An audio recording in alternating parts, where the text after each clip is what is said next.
त्याच्यामुळे शिकली तीन दुबळ्यांची मुले, ती ज्ञानदाती ती ज्ञानज्योती सावित्रीबाई फुले, ती ज्ञानदाती ती ज्ञानज्योती सावित्रीबाई फुले। सूर्यप्रमाणे तेज दिसणारे व्यासपीठ, चंद्रप्रमाणे तेज दिसणारे शीतलछाया माझे गुरुजन आणि चांदण्याप्रमाणे चमकणारे माझे मित्र मैत्रिणी। माझे नाव आरशू नरेंद्र कटारे, महात्मा गांधी विद्यालय शिक्षण परवा येथील मी इयत्ता 9वी विद्यार्थी। सर्वप्रथम सावित्रीबाई फुले यांना माझे त्रिवार वंदन। नमस्कार मित्रांनो, आज दिनांक 3 जानेवारी सावित्रीबाई फुले यांची जयंती।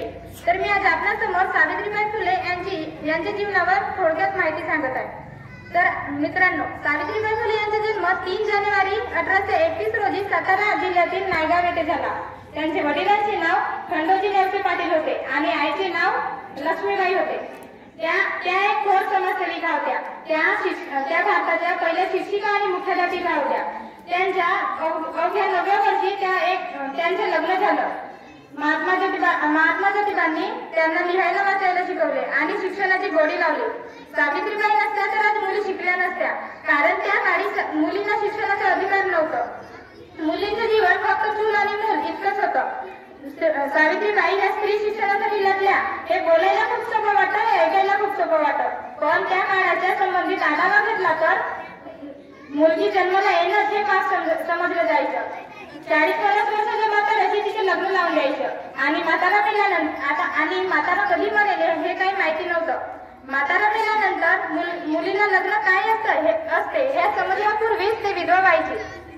महात्मा ज्योतिबांनी आणि सावित्रीबाईंनी मुलींची पहिली शाळा 1848 रोजी पुण्यातील भिलेवाडा येथे सुरू केली। यांच्या क्रांतिकारी निर्णयाला लोकांनी खूप विरोध केला। जेव्हा सावित्रीबाई शाळेमध्ये शिकवायला जात असत तेव्हा लोक त्यांच्यावर शेण, शिकण, दगड फेकत, पण त्या डगमगल्याच नाही। त्यांनी गोरगरिबांना, विधवांना, अनाथांना आधार दिला आणि बालविवाह, सती केशवकर अशा क्रूर प्रथांना विरोध केला। सावित्रीबाईंनी काव्य फुले, पावनकशी, सुबोध, रत्नाकरेसारखे काव्यसंग्रह लिहून लोकांमध्ये समाज जागृती दिली आणि स्त्रियांना साक्षर व्हा, निर्भय व्हा असा संदेश दिला। शिक्षणाच्या स्वर्गाचे जिने उघडले दार, तीच सावित्री आज जगाची शिलेदार, जय हिंद जय